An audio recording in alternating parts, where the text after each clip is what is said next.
Seri keempat Bukek Xiansu. Mutiara Hitam.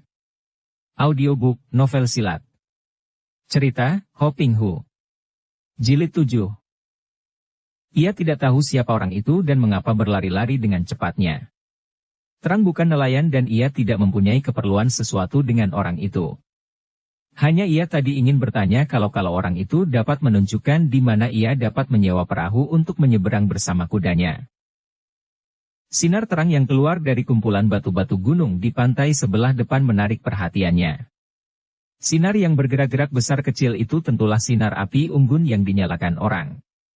Ada api unggun tentu ada orang dan kalau ada orang berarti ia akan bisa mendapatkan keterangan dan petunjuk yang diharapkan. Kini kuda hitam yang ditungganginya sudah mendekati deretan batu-batu padas yang tinggi dan dijalankan perlahan. Ternyata api unggun itu dinyalakan orang di dalam sebuah guha batu yang amat lebar. Ketika Quilan yang masih duduk di atas kudanya tiba di depan mulut guha, ia melihat 5 orang laki-laki di dalam guha. Kedatangannya agaknya sudah dinanti mereka karena mereka sudah berdiri dan tangan kanan mereka sudah meraba gagang senjata masing-masing. Yang paling depan adalah seorang pemuda yang berambut panjang, berpakaian hitam dan berwajah tampan sekali. Kepalanya diikat tali dan di dahinya bersinar sebuah batu permata kuning. 3 orang yang lain juga sudah siap dan memandang kepadanya dengan mata terbelalak kaget dan marah. Adapun orang kelima adalah seorang pendeta yang jenggotnya kasar dan jarang seperti kawat, tubuhnya tinggi besar dan di belakang punggungnya tampak gagang sebatang pedang. Xiaoya, tuan muda, dia adalah mutiara hitam yang mengacau di Tian Liongpang. Seorang di antara 3 orang di belakang pemuda tampan itu berseru.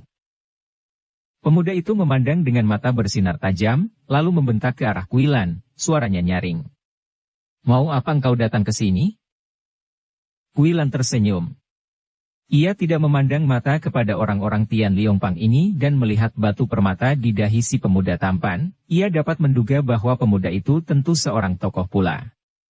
Akan tetapi ia sedikit pun tidak takut dan karena ia kemarin tidak melihat pemuda ini di antara yang mengeroyoknya, ia pun tiada nafsu untuk melayani mereka. Aku tidak butuh kalian, aku hanya perlu seorang nelayan yang dapat menyeberangkan aku dan kudaku. Jawabnya, suaranya dingin. Biarpun ia tidak mengharapkan bantuan mereka ini, namun siapa tahu mereka dapat memberi keterangan tentang nelayan yang ia butuhkan.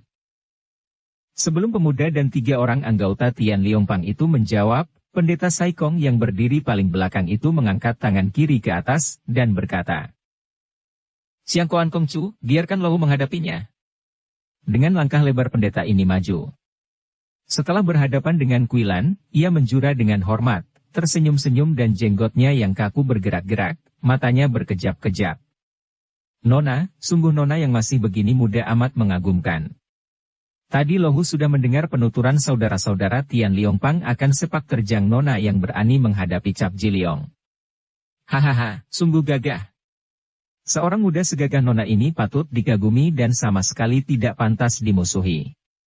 Orang gagah mengutamakan persahabatan sesama orang gagah, maka terimalah rasa kagum Lohu.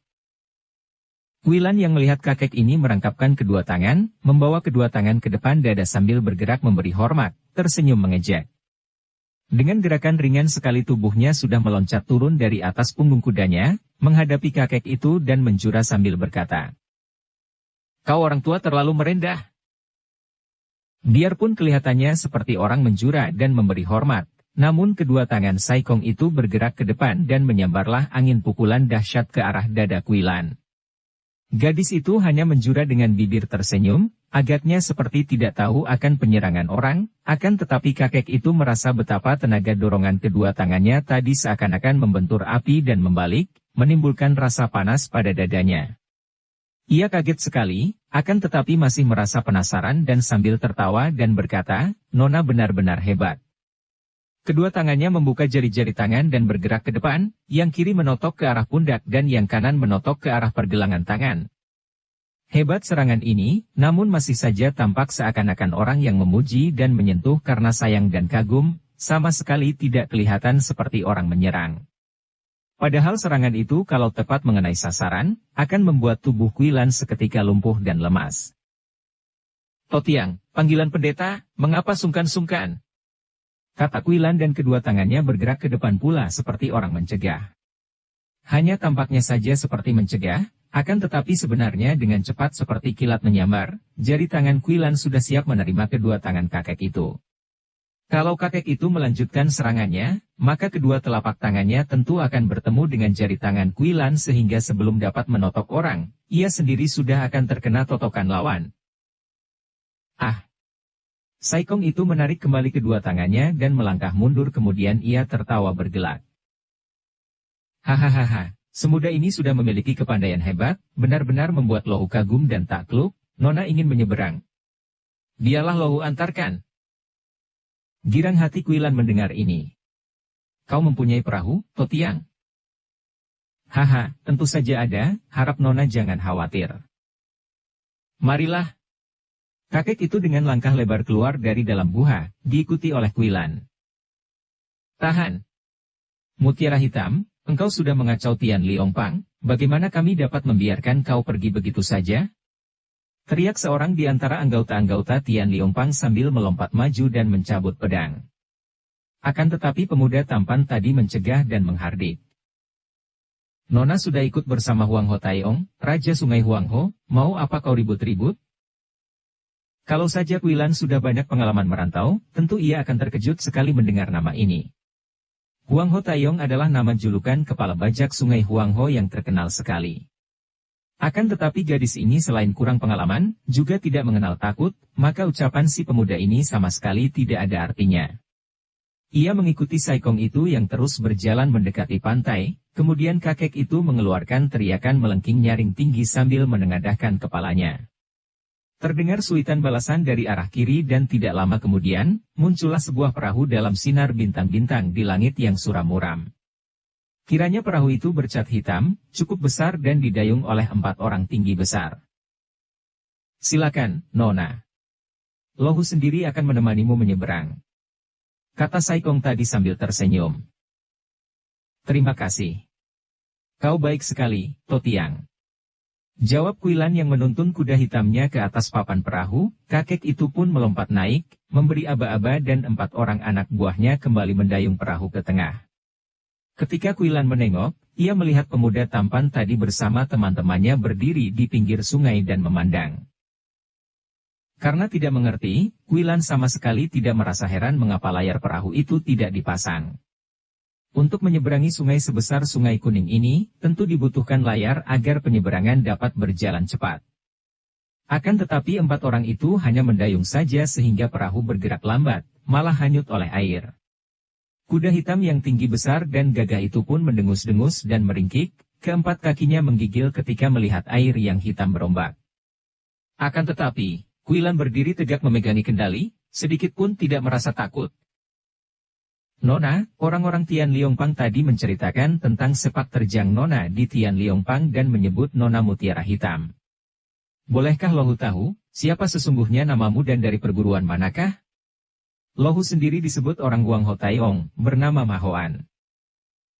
Kuilan tidak menaruh curiga kepada kakek ini, juga tidak memperhatikan nama maupun julukannya, akan tetapi karena kakek ini menolongnya menyeberang, ia menganggapnya orang baik. Dengan acuh ia menjawab, si berandal sudah menjuluki aku Mutiara Hitam, biarlah selanjutnya orang mengenalku dengan nama itu juga. Aku tidak terikat dengan perguruan manapun. Kakek ini mengerutkan alisnya. Gadis yang cantik jelita, akan tetapi sombong sekali, pikirnya. Mutiara Hitam, julukan yang bagus. Nona, kenapa engkau mengacau Tian Liongpang? Mengapa memusuhinya? Aku tidak memusuhi Tian Liongpang dan tidak ada urusan apa-apa antara mereka dan aku. Hanya aku tahu bahwa orang-orang Tian Liongpang bukan manusia baik-baik, pula pengecut. Beraninya hanya melakukan pengeroyokan dan menggunakan perangkap. Pada saat itu, Ma Hoan tertawa bergelak dan terdengarlah bunyi banyak dayung memukul air. Ketika Kuilan melihat ke kanan kiri, ia mengerutkan alisnya. Kiranya tanpa ia ketahui, telah muncul 4 buah perahu kecil yang mengurung perahu yang ditumpanginya. Perahu-perahu kecil itu juga bercat hitam dan setiap buah perahu ditumpangi 6 orang bersenjata golok. Hahaha, Mutiara Hitam, engkau terlalu cantik jelita, akan tetapi terlalu sombong. Engkau sudah berada dalam cengkeramanku, masih bermulut besar mencaci maki Tian Liongpang? Ketua Tian Liongpang adalah kakakku, tahukah kau? Kuilan memandang tajam dan teringatlah ia sekarang. Orang ini bernama Ma Huan, kiranya adik Makiu Ketua Tian Liongpang. Julukannya Taeyong dan kini tampak banyak anak buahnya, tentu kepala bajak sungai dan dia berada dalam bahaya. Bagus, kalau begitu kau sudah bosan hidup. Kata Kuilan dan sekali tangan kanannya bergerak, siang Bokiam telah tercabut dan menerjang, merupakan sinar kehijauan menyambar ke arah Huang Ho Taeyong Ma Huan dan 4 orang pendayung perahu. Kuda hitam meringkik ketakutan, 4 orang itu berteriak keras dan terjungkal keluar dari perahu, akan tetapi dengan gerakan cepat sekali Ma Huan sudah meloncat dan tubuhnya melayang ke atas sebuah di antara perahu-perahu kecil yang mengurung perahu besar. Tangkap dia, gulingkan perahu. Ma Huan berseru, memberi komando kepada anak buahnya. Kuilan mendengar ini menjadi kaget juga. Kalau lawan menggunakan akal menggulingkan perahu, dia dan kudanya celaka. Karena itu, sebelum mereka turun tangan, tubuhnya sudah lebih dulu mencelat ke atas sebuah perahu kecil terdekat. Sambil meloncat, ia memutar pedangnya. 6 orang dengan golok di tangan menyambutnya. Terdengar suara keras dan 6 buah golok itu terlempar ke dalam air dan seorang di antara mereka malah roboh dengan lengan kanan terbabat putus. 5 orang lainnya cepat-cepat meloncat ke dalam air dengan panik. Begitu perahu kecil yang diinjaknya itu terus bergoyang-goyang dan miring, Kuilan sudah menggenjot tubuhnya lagi, kini meloncat ke arah perahu yang ditumpangi Ma Huan. Ia maklum bahwa kalau ia tidak cepat menawan Ma Huan, ia tentu akan celaka.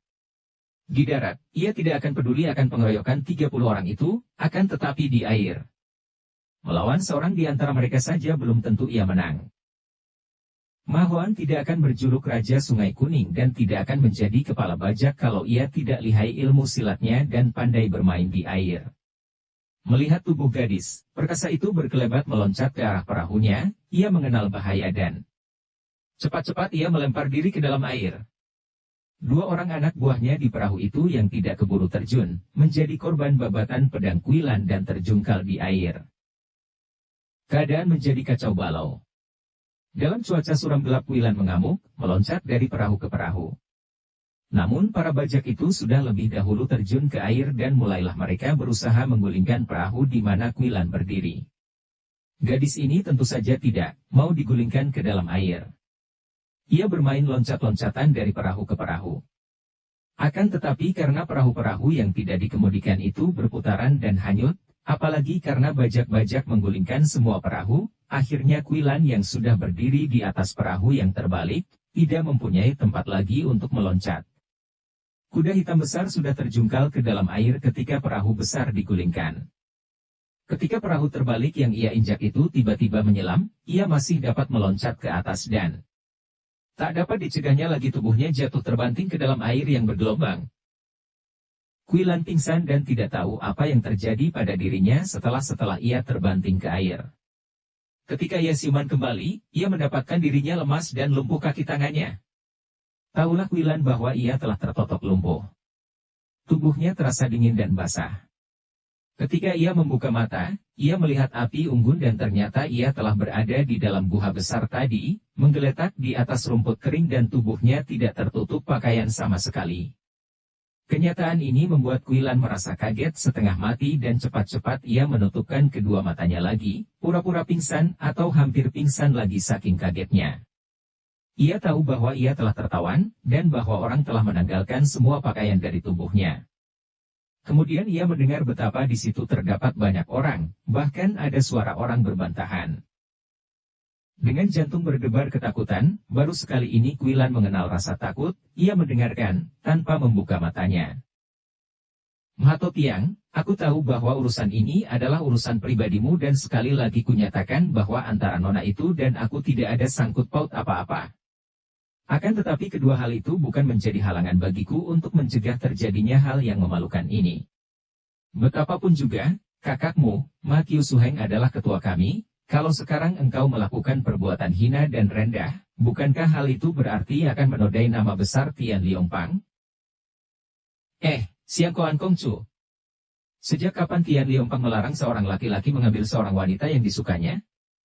Engkau hendak menghalangiku, berarti engkau iri hati dan engkau sendiri suka kepada wanita pengacau itu. Betulkah? Tidak, Mato Tiang.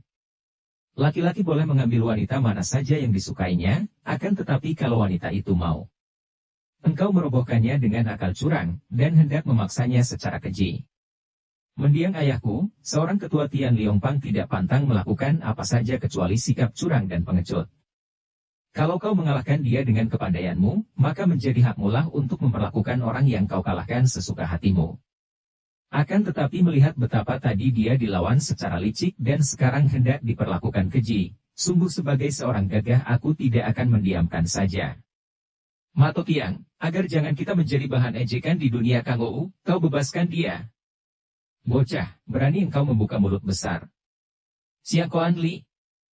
Kau menganggap kau ini siapa dan aku ini orang macam apa, bisa kau perintah sesukamu? Biarpun mendiang ayahmu pernah menjadi ketua Tian Liongpang, akan tetapi ayahmu bukanlah sahabatku. Hanya mengingat engkau masih cucu luar Sin Seng Losu dan masih adik seperguruan tuaku, kakak, Mahakio, aku masih menganggapmu orang sendiri.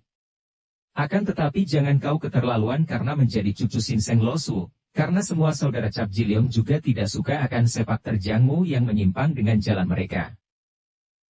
Hening sejenak.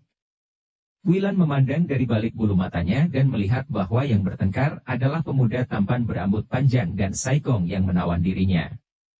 3 orang anggota Tian Liongpang berdiri di sudut, memandang dan melihat pandang mata mereka terhadap pemuda itu, agaknya mereka ini tidak berpihak kepada si pemuda. Wilan lalu menutupkan matanya kembali, menekan perasaannya yang seperti akan melesak itu, kemudian ia diam-diam mengerahkan tenaganya untuk membebaskan diri dari pengaruh totokan. Akan tetapi kaki tangannya tetap lumpuh dan karena dadanya penuh hawa amarah yang hebat, sukar baginya untuk mengumpulkan hawa murni. Mato Tiang, bicara tentang sepak terjang, bukan aku yang menyimpang, melainkan orang lain yang menyeleweng. Akan tetapi cukuplah tentang Tian Liongpang. Kita bicara tentang perbuatanmu sekarang. Mato Tiang, engkau adalah seorang bekas pendeta, sedikit banyak pernah belajar tentang kebajikan. Engkau adalah seorang yang memiliki ilmu kepandaian tinggi, sedikit banyak mengerti tentang kegagahan. Engkau adalah seorang yang sudah tua, mengapa masih menuruti nafsu binatang hendak memperkosa seorang gadis? Bocah bermulut lancang. Siapa hendak memperkosa? Lancang kau menuduh orang. Engkau masih berani menyangkal? Melihat keadaan nona ini. Hahaha. Memang, dia kutelanjangi, akan tetapi aku tidak berniat memperkosanya. Mungkin anak buah Tian Liongpang itu mempunyai niat demikian, melihat pandang mata mereka. Haha, aku sama sekali bukan hendak memperkosa, melainkan ingin menggunakan dia membantu menyempurnakan ilmu silat yang sedang kucipta. Dia seorang gadis yang memiliki luekang tinggi, memiliki hawa sakti yang kuat dan darah yang sehat. Dia juga telah mengacau Tian Liongpang, maka baik sekali kuambil semua kekuatan Imkang dari tubuhnya. Keji. Aku tahu, Mato Tiang, orang mengabarkan bahwa engkau sedang mencipta dan melatih ilmu Bei Chiong Kun, ilmu silat menyesatkan, yang kau lengkapi dengan pukulan Tok Hiat Chiang, pukulan darah beracun, akan tetapi mengapa menggunakan Imkang seorang gadis?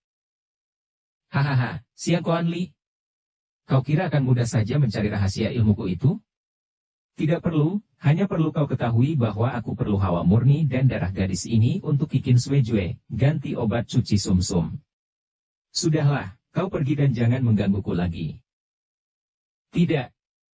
Kalau engkau lebih dulu membebaskan nona ini, kemudian bertanding dengannya secara jantan, biar dia kalah dan mati di tanganmu, aku Siang Koan Li bersumpah tidak akan turut campur. Akan tetapi melihat dia ditawan dengan akal keji dan kini akan menjadi korban ilmu iblismu, aku tidak akan tinggal diam saja. Bagus. Memang anak tidak akan berbeda dengan ayahnya. Ayahmu penyeleweng dari Tian Liongpang, engkau pun. Tutup mulut, jangan membawa-bawa nama ayah. Bentak Siang Koan Li yang sudah mencabut pedangnya. Huang Tu Tayong Mahoan berteriak keras seperti seekor harimau terluka, mencabut pedangnya dan menyerang pemuda itu. Karena gua itu kurang luas untuk bertanding, sedangkan ia maklum akan kelihayan lawannya, pemuda yang bernama Siang Koan Li itu lalu meloncat keluar gua dikejar oleh Mahoan. Segera terjadi pertandingan hebat di luar gua, di bawah sinar bintang-bintang di langit. Suara senjata mereka saling beradu, terdengar nyaring oleh Kuilan yang masih berusaha menekan kemarahannya dan membebaskan diri dari totokan. Semsute, bagaimana baiknya sekarang? Terdengar seorang di antara tiga anggota Tian Liongpang berkata. Mereka bertiga masih berada di dalam gua itu, kini memandang ke arah Kuilan dengan mata terbelalak penuh kagum dan gairah. Biarkan saja mereka bertempur. Kata suara lain yang parau. Mato Tiang adalah adik kandung Pangcu, ketua, dan Siang Kuan Kongcu adalah cucu luar Lo Pangcu, bagaimana kita boleh campur tangan? Lihat alangkah hebatnya nona ini, Hem. Selagi mereka bertanding, mengapa kita sia-siakan kesempatan bagus ini? Sam Suheng benar. Kata suara ketiga. Aku pun selama hidupku belum pernah melihat yang seindah ini. Aku rela nanti dimarahi Mato Tiang atau Siang Kuan Kongcu. Tiga orang anggota Tian Liongpang itu menghampiri Kuilan dengan wajah menyeringai penuh nafsu. Sebetulnya mereka itu bukanlah kaum Jai Huaket macam Cilan Saikong, bukan pula orang-orang mata keranjang, sungguh pun mereka juga tak dapat disebut orang baik-baik. Akan tetapi melihat keadaan Kuilan, menyaksikan kecantikan wajah yang memang jarang bandingannya, melihat bentuk tubuh yang demikian menggairahkan, mereka tak dapat lagi menguasai hati dan menyerah kepada bujukan iblis nafsunya. Dapat dibayangkan betapa ngeri rasa hati Kuilan ketika melihat tiga wajah yang berkeringat dengan mata berkilat-kilat seperti mata binatang kelaparan itu makin mendekatinya. Ia tidak pernah mengenal takut menghadapi ancaman maut sekalipun, akan tetapi hati kecilnya membisikkan bahwa kini ia terancam malapetaka yang jauh lebih mengerikan daripada maut sendiri. Ia sudah mengerahkan tenaga, namun perhatiannya tak dapat terkumpul bulat-bulat sehingga belum juga ia berhasil. Kedua tangan dan kakinya masih lemas, lumpuh tak bertenaga. Semsute, Hoksute, kalian mundurlah. Aku sebagai suheng kalian, paling tua dan biarkan aku mendekati dia lebih dulu. Ah, tidak, suheng. Aku yang mengusulkan lebih dulu. Sam Suheng, aku yang paling muda lebih cocok dengan dia. Tiga orang murid Tian Liongpang yang hati serta pikirannya sudah hitam dan gelap kotor oleh nafsu iblis itu kini saling berebut. Dari pertengkaran mulut, mereka kini saling betot dan agaknya mereka akan saling jotos karena sudah mulai memaki. Melihat ini, Kuilan maklum betapa dirinya diperebutkan oleh tiga orang manusia yang seperti anjing-anjing kelaparan itu, maka ia merasa hatinya makin berdebar gelisah, perasaannya seperti ditusuk-tusuk. Makin rusaklah pengerahan tenaga dan hawa murni di tubuhnya sehingga akhirnya ia menghela napas dan mengeluarkan suara rintihan karena putus harapan. Tiba-tiba dari luar gua menyambar dua sinar hitam yang tepat sekali mengenai jalan darah di leher dan pinggang Kuilan. Kiranya dua sinar itu adalah dua buah batu kecil yang tepat telah menotok jalan darahnya dan seketika Kuilan merasa betapa jalan darahnya pulih kembali. Kaki tangannya dapat ia gerakan dan biarpun masih kesemutan, namun ia segera melompat bangun, bagaikan kilat cepatnya ia sudah menyambar pakaiannya yang tadi ia lihat bertumpuk di sudut gua. Dengan jari-jari tangan gemetar saking lega dan girang hatinya tertolong pada detik-detik berbahaya itu, namun dengan amat cepat Kuilan mengenakan pakaiannya dan tubuhnya yang kini sudah berpakaian itu berkelebat cepat ke arah pintu gua ketika ia melihat tiga orang Tian Liongpang berusaha lari keluar. Kejadian ini amat cepatnya. Ketika tiga orang Tian Liongpang tadi bertengkar untuk memperebutkan Kuilan, mereka tidak tahu bahwa calon korban mereka itu sudah melompat bangun dan berpakaian. Setelah akhirnya seorang di antara mereka melihat Kuilan dan berteriak kaget, mereka semua menoleh dan serentak mereka kini berlomba lari ke arah pintu gua untuk menjauhkan diri dari gadis yang mereka tahu amat lihai itu. Namun tiba-tiba di depan mata mereka berkelebat bayangan orang dan tercium bau harum. Tahu-tahu mereka sudah melihat Kuilan menghadang di depan pintu gua dengan pedang Siang Gokiam yang harum di tangan. Wajah yang cantik jelita itu tersenyum, senyum manis sekali, akan tetapi sinar matanya tajam bagaikan pedang dan dingin seperti salju. Tiga orang anggota Tian Liongpang itu melangkah mundur dengan muka pucat dan bergidik ngeri. Jalan mundur tidak ada lagi. Satu-satunya jalan keluar untuk lari telah dihadang oleh mutiara hitam. Gadis itu melihat tiga orang lawannya mundur-mundur ketakutan, kini melangkah maju pula perlahan-lahan. Ia sama sekali tidak mengeluarkan kata-kata, namun pandang matanya dan senyumnya telah membayangkan ancaman yang menyeramkan, dan tiada caci maki dari mulut lebih jelas membayangkan kemarahan yang meluap-luap itu. 3 orang yang mundur terus akhirnya sampai mepet di dinding batu guha. Terpaksa mereka berhenti, saling pandang dengan muka pucat, mata terbelalak dan tubuh menggigil. Mereka tersudut seperti 3 ekor tikus menghadapi seekor kucing yang hendak mempermainkan mereka lebih dahulu sebelum menjatuhkan terkaman maut. 3 orang itu saking takutnya menjadi nekat. Mereka merogoh saku dan mengeluarkan senjata rahasia mereka, yaitu peluru-peluru bintang Sin Seng Piao yang menjadi senjata utama para anak buah Tian Liongpang. Tidak semua anggota Tian Liongpang mewarisi ilmu silat Sin Seng Losu. Akan tetapi mereka semua diharuskan melatih penggunaan senjata rahasia Sin Seng Piao ini. Senjata rahasia ini bentuknya seperti bintang, kecil namun berat dan pada ujungnya yang runcing diberi racun. Seperti mendapat aba-aba saja, 3 orang itu menggerakkan tangan menyambit dengan Sin Seng Piao. Belasan buah peluru bintang ini menyambar ke arah Kuilan. Namun sekali memutar Siang Bok Kiam, semua senjata itu runtuh, menancap di atas lantai atau dinding kanan kiri gadis itu. 3 orang anak buah Tian Liongpang itu adalah anggota-anggota tingkat rendah, kepandaian mereka masih terlalu rendah bagi Kuilan. Mereka menjadi makin ketakutan dan menghamburkan senjata-senjata rahasia mereka sampai habis. Sebuah pun tidak ada yang menyentuh pakaian Kuilan. Gadis ini memperlebar senyumnya sambil berteriak-teriak seperti orang gila saking takut dan nekat. 3 orang itu lalu menerjang maju, memutar golok dan membacok sejadinya asal cepat dan kuat. Kuilan menggerakkan pedangnya yang berkelebatan seperti kilat menyambar. Terang! Terang! Terang! 3 batang golok itu patah-patah dan yang berada di tangan mereka hanya tinggal gagangnya saja. Kembali mereka mundur-mundur sampai mepet dinding dan rasa takut mereka ini memuncak. Melihat betapa gadis itu sambil tersenyum-senyum melangkah maju dengan pedang di tangan, mereka bertiga hampir menjadi gila. Lutut mereka menggigil dan akhirnya mereka tak dapat menahan diri lagi, jatuh berlutut sambil memohon-mohon ampun dan menangis. Menjijikkan. Kuilan berkata perlahan akan tetapi pedangnya bergerak cepat sekali sampai lenyap berubah gulungan sinar hijau menyambar-nyambar. Terdengar jeritan-jeritan menyayat hati dan ketika gadis itu melangkah keluar dari dalam guha, di bawah penerangan api unggun tampak 3 tubuh manusia bergelimpangan di atas lantai guha itu, tanpa tangan dan kaki lagi. Darah membanjir merah. Mengerikan sekali tubuh yang hanya tinggal kepala dan badan itu, kaki tangan mereka buntung dari pangkalnya. Kini 3 orang itu hanya bisa menggerak-gerakkan kepala dengan mulut mengerang kesakitan dan mata terbelalak, masih ketakutan. Namun satu-satunya bagian tubuh yang masih dapat bergerak, kepala itu, tentu takkan lama bergerak karena mereka tak mungkin dapat hidup lagi dengan darah mengalir keluar seperti pancuran itu. Kuilan mendengar betapa di luar masih terjadi pertarungan hebat. Kini terdengar suara bersuitan keras dan ketika ia meloncat keluar dari dalam guha, ia melihat betapa pemuda tampan yang menolongnya tadi dikeroyok oleh banyak orang yang membantu Huang Ho Tai Ong Mahoan.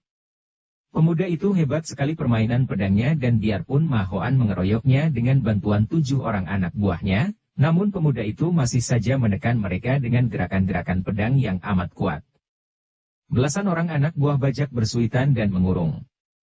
Biarpun ilmu pedangnya hebat, pemuda itu terkurung oleh banyak sekali bajak yang rata-rata memiliki kepandaian lumayan. Kuilan melompat. Pedang Siang Bok Kiam berkelebat dan terdengarlah jerit susul menyusul di antara anak buah bajak yang mengurung. Keadaan menjadi kacau balau dan Kuilan yang merasa benci sekali kepada Mahoa, berhasil membuka jalan darah mendekati Mahoan dan langsung mengirim tikaman berantai ke arah 27 jalan darah lawan. Haya! Mahoan terkejut sekali seperti disambar petir. Repot ia menggerakkan pedang untuk menangkis dan mengelak. Setiap tangkisan membuat pundak kanannya tergetar dan dadanya panas, sedangkan setiap elakannya hanya berselisih sedikit sekali dari sambaran pedang lawan sehingga berkali-kali ia berteriak kaget dan mencium bau harum pedang lawan yang menyeramkan hatinya. Betapapun lihainya Mahoan, namun menghadapi ilmu pedang Kuilan yang amat aneh, ia hanya mampu mempertahankan diri dan terhuyung-huyung mundur sambil berteriak-teriak memberi aba-aba kepada anak buahnya untuk maju mengeroyok. Adapun pemuda itu sekarang juga sudah dikeroyok banyak bajak sungai, namun mereka ini bukanlah lawan si pemuda yang gagah perkasa. Sebentar saja mereka berseru kesakitan dan banyak di antara mereka yang mundur. Namun tak seorang pun terluka berat karena pemuda ini sengaja tidak mau menurunkan tangan maut. Biarpun dikeroyok banyak orang, Kuilan mengamuk dan sudah 5 orang anak buah bajak roboh tewas oleh pedangnya.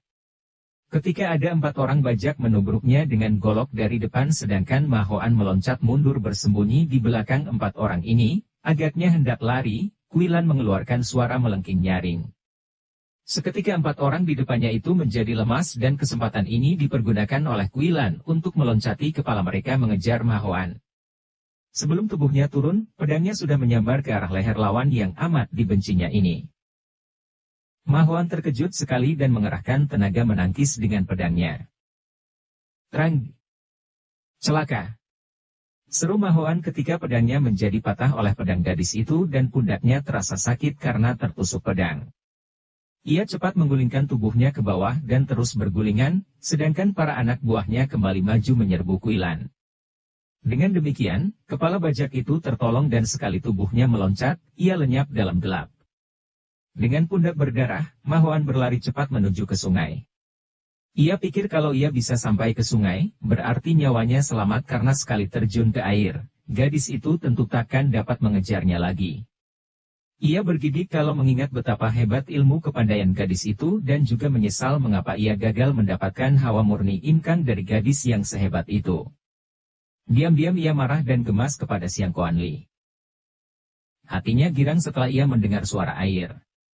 Sungai kuning terbentang di depan dan ia mempercepat larinya menghampiri pantai.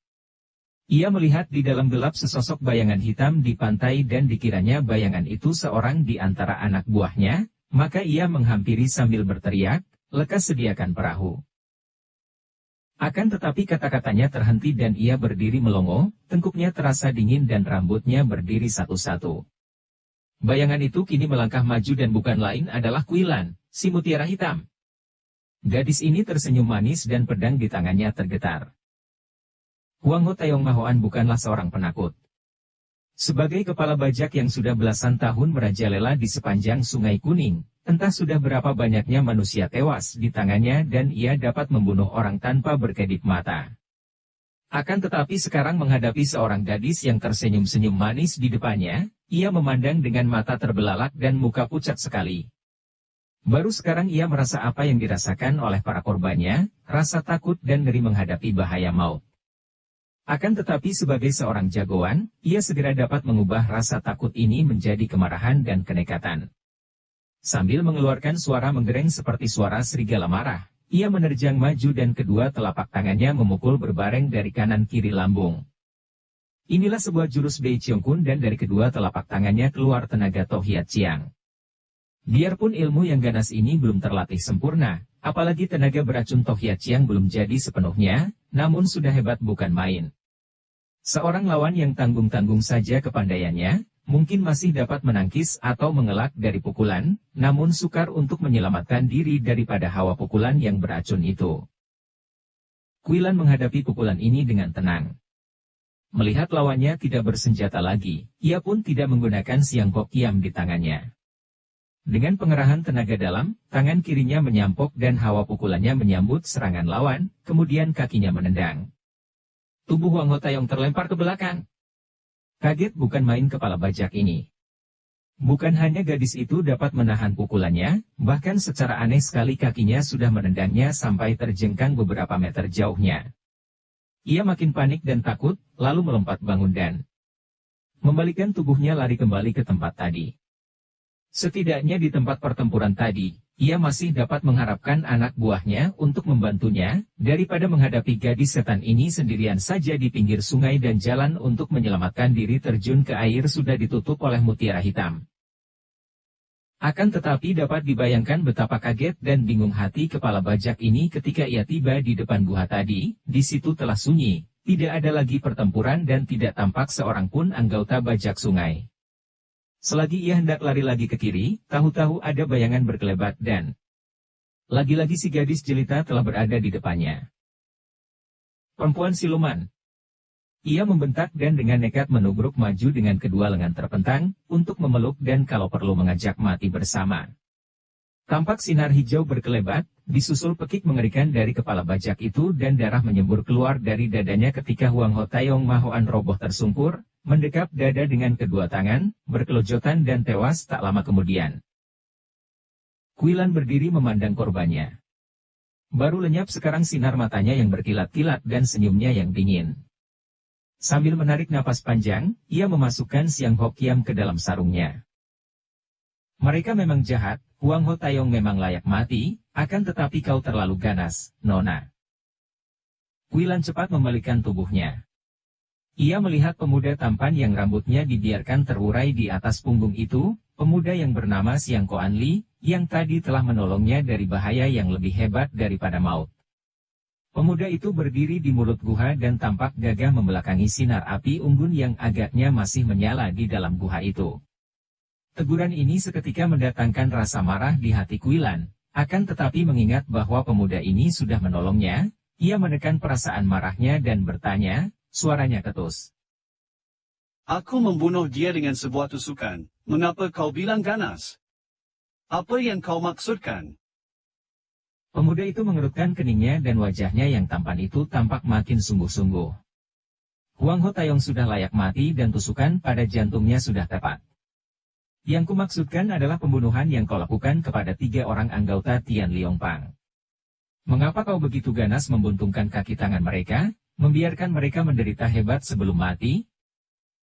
Pertanyaan yang penuh teguran ini bagi Kuilan dirasakan seperti tantangan. Ia segera membusungkan dada, menegangkan leher dan memandang tajam. Kulihat engkau memakai pengikat kepala dan pemata kuning seperti yang dipakai Cap Ji Leong. Engkau seorang tokoh Tian Liong Pang. Apakah engkau kini hendak membalas atas kematian 3 ekor anjing di dalam gua itu? Pemuda itu memandang marah. 2 pasang mata saling pandang dan saling tentang, akan tetapi pemuda itu lebih dahulu menurunkan pandang matanya, menghela napas dan berkata, nada suaranya penuh penyesalan. Engkau membunuh Huang Ho Taeyong memang sudah sepatutnya karena dia mempunyai niat buruk terhadap dirimu. Akan tetapi 3 orang Tian Liong Pang di dalam gua itu, mengapa kau menyiksa mereka? Dan mengapa pula engkau dan temanmu membuat kacau di Tian Liong Pang ketika diadakan upacara pengangkatan ketua baru? Orang sendiri biar kotor dianggap bersih selalu. 3 orang itu bukan manusia, mereka hanya 3 ekor anjing busuk yang patut dibunuh 100 kali. Mereka itu hendak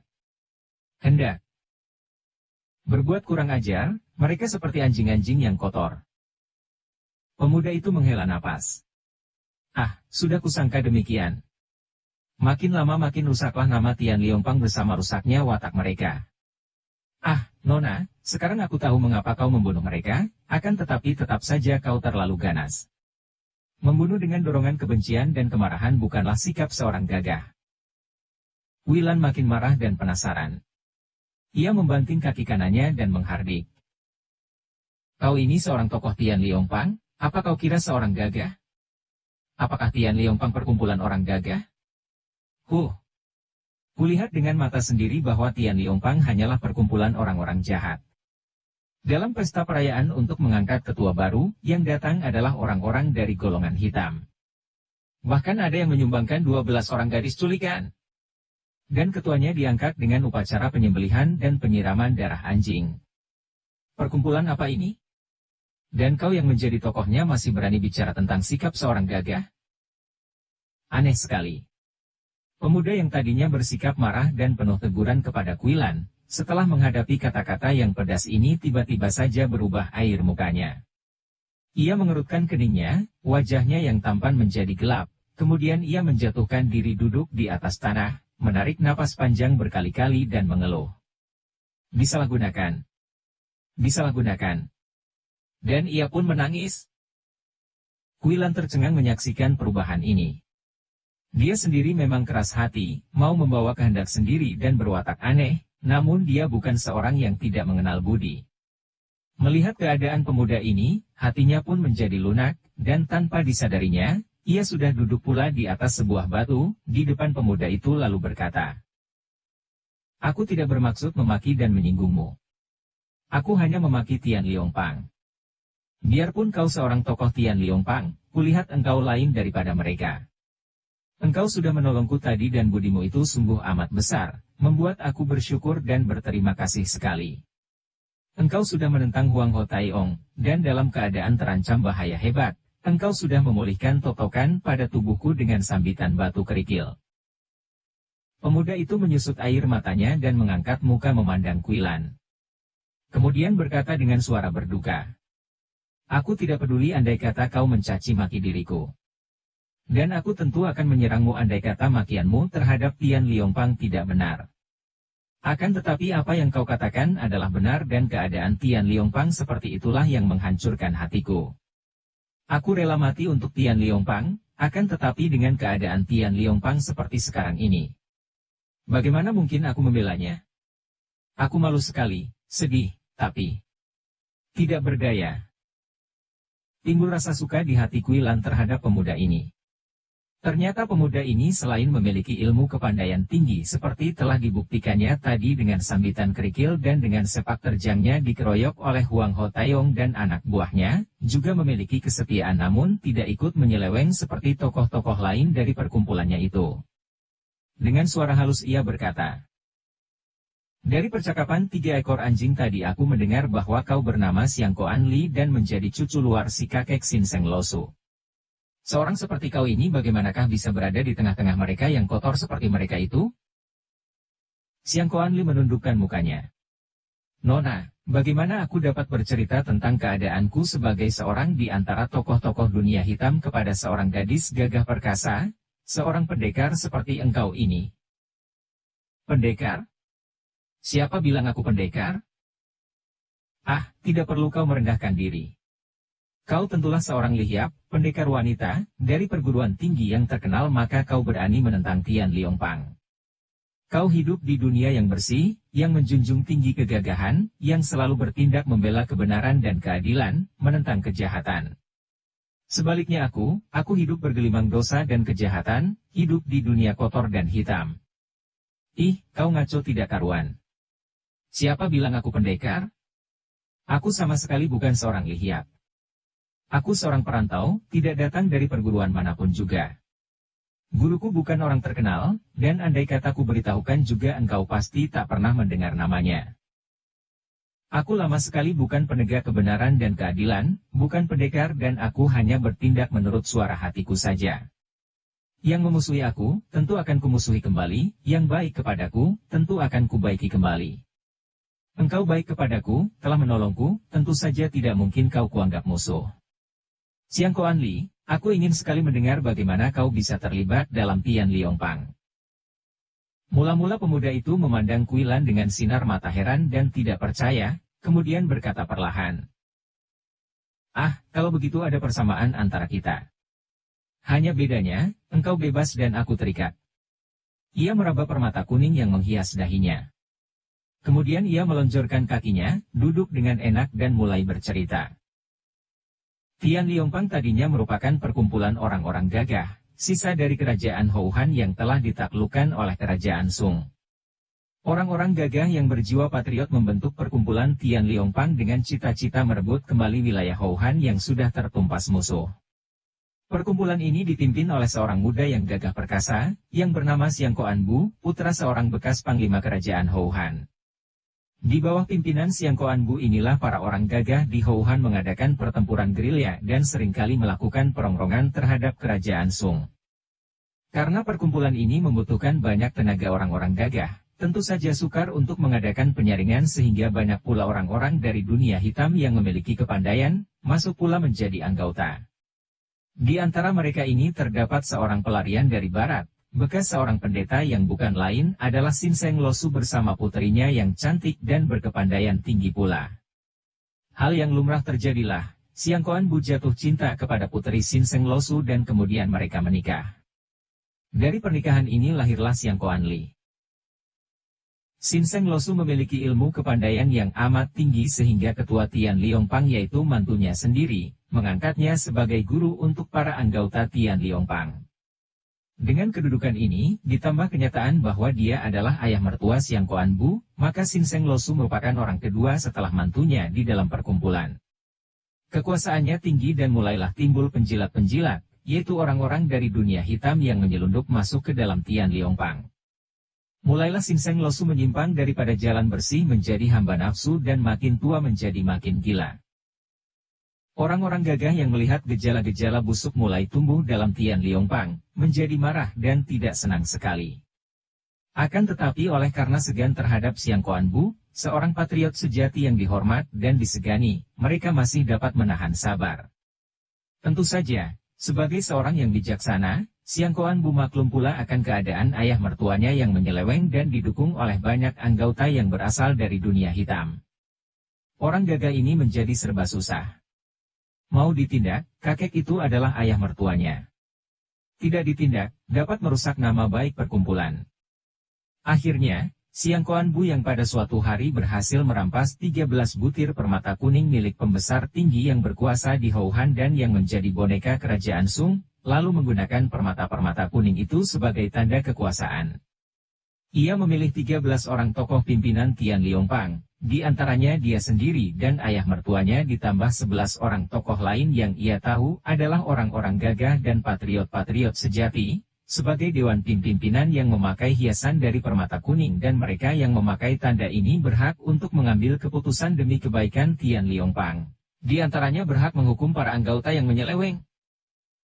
Dengan adanya peraturan ini, Sin Seng Losu merasa tersudut dan tidak berani lagi melakukan penyelewengan-penyelewengan secara berterang. Akan tetapi malapetaka menimpa keluarga Siang Koan Bu dan Tian Liongpang pada umumnya. Ketika terjadi bentrokan dengan jagoan-jagoan kerajaan Sung, Siang Koan Bu dan istrinya tewas dalam pertempuran hebat. Semenjak itulah, kekuasaan tertinggi jatuh ke tangan Sin Seng Losu. Dan karena ilmu kepandaiannya paling tinggi ditambah 12 orang muridnya yang paling ia sayang, yaitu para penjilat terdiri dari Tai Lekui Makiu dan yang lain-lain, tidak ada tokoh lain yang berani menentangnya. Bahkan satu demi satu para patriot mengundurkan diri sehingga 13 buah permata kuning terjatuh ke tangan Sin Seng Losu yang mengangkat diri menjadi ketua Tian Liongpang. Demikianlah, Nona. Sebuah permata, yaitu bekas milik ayah, oleh Guakong, kakek luar, diberikan kepadaku untuk kupakai, sedangkan yang 12 diberikan kepada para suheng, murid Guakong. Cap Jiliong itu? Benar, kami diharuskan sumpah setia sebelum menerima permata ini, dan hal itu memang menjadi peraturan perkumpulan kami. Hening sejenak setelah pemuda itu selesai bercerita. Diam-diam Kuilan merasa kasihan kepada Siang Koan Li. Pemuda ini yatim piatu dan terpaksa hidup di antara orang-orang jahat dan merasa tidak berdaya karena yang mengepalai orang-orang jahat itu adalah kakek luarnya sendiri. Di samping kenyataan ini, juga ia telah bersumpah setia sebagai pemakai permata kuning, setia terhadap Tian Liongpang yang kini berubah menjadi dunia hitam. Pantas saja pemuda ini selalu bersedih, wajahnya tak pernah berseri karena batinnya tertekan selalu. Aku seorang anggota dunia hitam, Nona. Bahkan seorang tokohnya karena aku masih cucu luar orang pertama Tian Liongpang. Sebetulnya tidak patut bagi seorang macam aku untuk menceritakan semua ini kepada seorang seperti Nona. Akan tetapi, aku tidak bisa diam saja melihat kau dirobohkan orang dengan cara pengecut, karena itu. Biarpun merupakan penghinaan terhadap perkumpulan, aku nekat turun tangan. Kuilan memegang kedua tangan pemuda itu. Siang Koan Li, kalau begitu, yang menolong aku dan berandal keluar dari sumur itu. Engkaulah orangnya. Siang Koan Li menundukkan mukanya yang menjadi merah. Aku seorang pengkhianat kotor. Aku akan menebus dosa, akan menanti sampai Guakong kembali. Hidup bagiku sudah memuakkan, lebih baik menyusul ayah ibu. Siang Koan Li, mengapa seorang gagah seperti kau ini bisa mengucapkan kata-kata pengecut seperti itu? Orang yang bosan hidup, yang mengharapkan kematian, adalah seorang pengecut yang tidak berani menentang kesulitan hidup, demikian kata guruku. Biarpun semua orang menganggapmu sebagai seorang tokoh dunia hitam, akan tetapi aku, Kam Kuilan, menganggapmu seorang sahabat yang baik dan gagah. Kam Kuilan? Itukah namamu, Nona? Kuilan terkejut. Karena merasa kasihan, ia sampai memperkenalkan namanya secara tak sadar. Karena sudah terlanjur, ia lalu berkata, benar, itulah namaku. Nama julukan Mutiara Hitam adalah pemberian si berandal. Si berandal? Pemuda tampan yang datang bersamamu? Dia tampan dan lihai sekali. Di mana dia sekarang? Benar, itulah namaku. Nama julukan Mutiara Hitam adalah pemberian si berandal. Dia pergi mencari ibu kandungnya. Siang Koan Li, kau tadi mengatakan bahwa kau akan menebus dosa menanti kembalinya Sin Seng Losu. Apa yang hendak kau lakukan? Dalam percakapan tadi ketika si Nona memperkenalkan nama, pada wajah yang tampan itu tampak sedikit cahaya gembira, akan tetapi mendengar pertanyaan itu, kembali wajahnya menjadi muram. Sejenak ia tidak menjawab, melainkan memandang ke arah pohon-pohon yang mulai tampak karena tanpa mereka sadari, sang malam telah mulai diusir oleh sinar matahari pagi. Kicau burung menyambut datangnya fajar. Aku harus mengakui perbuatanku di depan mereka, harus berani menebus dosaku dan menerima hukuman. Ah, mengapa begitu? Tinggalkan saja Tian Liongpang dan mereka yang hidup bergelimang kejahatan. Teriak Kuilan penasaran. Tiba-tiba Siang Koan Li melompat bangun. Tidak. Tak mungkin Tian Liongpang adalah perkumpulan yang didirikan oleh mendiang ayahku. Ayah ibuku telah menyerahkan nyawa mereka untuk Tian Liongpang. Masa aku harus melarikan diri? Meninggalkan Tian Liongpang? Tidak, Kuilan. Aku takkan mundur biarpun harus menghadapi kematian. Tapi, orang tuamu mati untuk Tian Liongpang dalam membela Houhan, mereka mati sebagai pahlawan-pahlawan utama. Akan tetapi kau hendak menyerahkan nyawa sebagai seorang pengkhianat Tian Liongpang? Selagi Tian Liongpang dikuasai orang-orang jahat? Siang Koan Li menggeleng kepala dan menarik napas panjang. Betapapun juga, masih ada Sin Seng Losu di situ dan kau harus ingat, dia adalah Guakong, kakek luar, bagiku. Andai kata tidak ada dia, tentu aku sudah akan mengadu nyawa dengan Cap Jiliong untuk membasmi mereka dari Tian Liongpang. Marilah kita berdua sekarang juga menghadapi mereka. Siang Koan Li, kau percayalah, kita berdua akan dapat menghancurkan mereka. Kulihat kepandaianmu jauh lebih tinggi daripada Cap Jiliong. Siang Koan Li mengangguk. Memang, terhadap Cap Jiliong aku tidak takut. Biarpun mereka itu terhitung suheng-suhengku sendiri karena aku pun mendapat pelajaran ilmu silat dari Guakong. Akan tetapi aku masih mempunyai dua orang guru yang ilmu kepandaiannya jauh lebih tinggi daripada kepandaian Guakong. Siapakah mereka itu? Kuilan bertanya kagum. Siang Koan Li menggeleng kepala. Tidak boleh kusebut, sungguh pun andai kata kupatakan juga, kau takkan mengenalnya. Agaknya antara gurumu dan guruku ada persamaan keanehan dalam hal nama ini.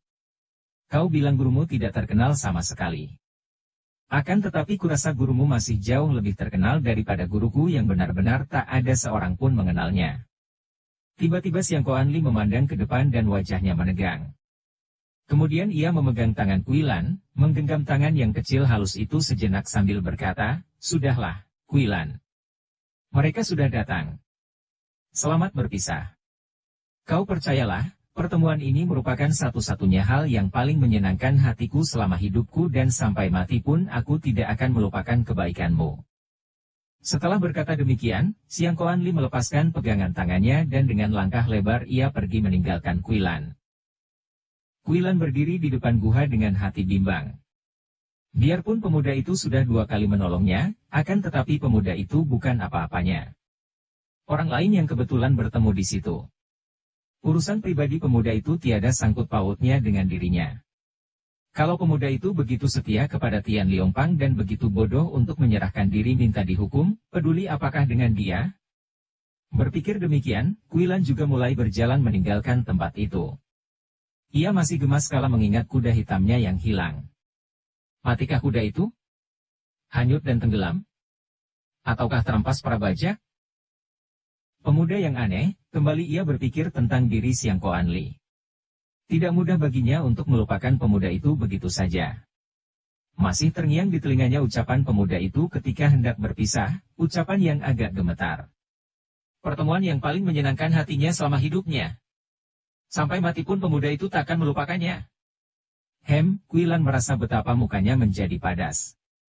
Jantungnya berdebar aneh, seperti ketika Hao Lam si berandal menyatakan cinta kasihnya kepadanya di dalam sumur. Siang Koan Li merupakan pemuda yang aneh. Akan tetapi ada perbedaan mencolok dalam sikap mereka. Hao Lam selalu gembira dan jenaka, nakal dan lucu. Sebaliknya, Siang Koan Li selalu muram dan sedih. Mengenangkan Hao Lam menimbulkan kegembiraan. Mengenangkan Siang Koan Li menimbulkan keharuan. Akan tetapi keduanya sama baiknya. Sama tampan, sama lihai dan keduanya sama amat baik kepadanya. Hao Lam sedang pergi mencari ibu kandungnya, dan Siang Koan Li pergi mencari maut. Ah, tidak boleh begini. Ia harus melarangnya, harus mencegahnya. Kuilan lalu pergi mengejar. Siang Koan Li sudah tak tampak lagi bayangannya, akan tetapi karena waktu itu matahari telah mulai muncul mengusir kegelapan, ia dapat lebih mudah mencari pemuda itu. Ia mendapatkan pemuda itu di tepi sungai Huangho dalam keadaan terbelenggu kedua tangannya dan sedang dimaki-maki oleh Sin Seng Losu, disaksikan oleh seorang di antara Cap Jiliong dan seorang kakek kurus berjenggot lebat. Siang Koan Li hanya menundukkan mukanya dengan kening berkerut, kelihatan berduka sekali. Melihat keadaan pemuda ini, darah Kuilan sudah bergolak saking marahnya. Di situ hanya terdapat 3 orang Tian Liongpang, biarpun yang seorang adalah tokoh terbesar, Sin Seng Losu. Andai kata Cap Jiliong lengkap berada di situ sekalipun, ia tidak akan gentar menghadapi mereka untuk menolong Siang Koan Li. Pemuda itu telah 2-3 kali menolongnya, tidak hanya menolongnya daripada bahaya maut, bahkan dari bahaya yang lebih hebat daripada maut. Sin Seng Losu tua bangka jahat. Hayo bebaskan Siang Koan Li. Bentaknya sambil muncul dari belakang batang pohon dengan pedang di tangan. Seorang di antara Cap Jiliong yang memakai mutiara kuning di dahi seperti Siang Koan Li, menoleh dan mukanya menjadi marah sekali ketika ia mengenal Kuilan. Bagaikan kilat cepatnya, tangan kirinya bergerak dan pada saat itu Siang Koan Li berseru, "Tio Su Heng. Jangan. Nona Kam, jangan turut campur." Namun terlambat. 3 buah Sin Seng Piao sudah menyambar ke arah tubuh Kuilan, akan tetapi gadis ini menggerakkan pedang menyampok runtuh 3 batang Sin Seng Piao sedangkan tangan kirinya sudah menyebar jarumnya ke arah anggota Cap Jiliong itu. Orang Shitio ini cepat meloncat untuk mengelak, namun kurang cepat karena Kuilan melepas jarum secara luar biasa sekali. Ia melepas dengan gerakan sekaligus, namun ternyata jarum-jarum di tangannya telah terpecah menjadi 2 rombongan.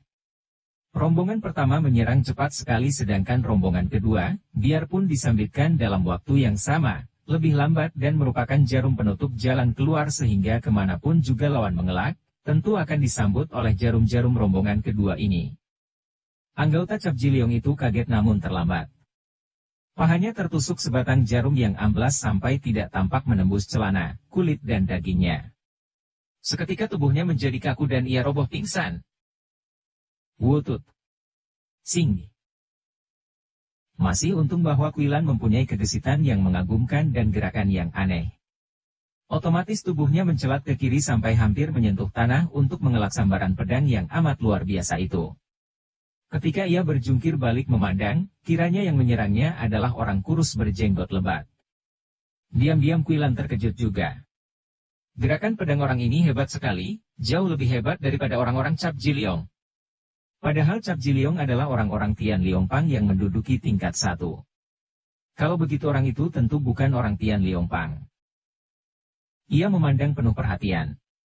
Orang itu tinggi kurus mukanya pucat kehijauan, tanda bahwa dia telah melatih semacam ilmu luekang yang aneh dan dalam. Rambut dan jenggotnya awut-awutan tak terpelihara, juga kotor seperti seorang pengemis terlantar. Namun pakaiannya bukan seperti pakaian pengemis. Agaknya seorang pertapa yang sudah tidak peduli akan kebersihan dirinya lagi. Mukanya kurus tak berdaging, hanya kulit pembungkus tengkorak. Tentu usianya sudah tua sekali. Orang ini berdiri memandangnya dengan muka seperti kedok, sedikit pun tidak membayangkan perasaan sesuatu, juga mulutnya tidak mengeluarkan kata-kata. Bersambung ke jilid 8. Dukung kami dengan subscribe, follow, like, komen dan share. Terima kasih.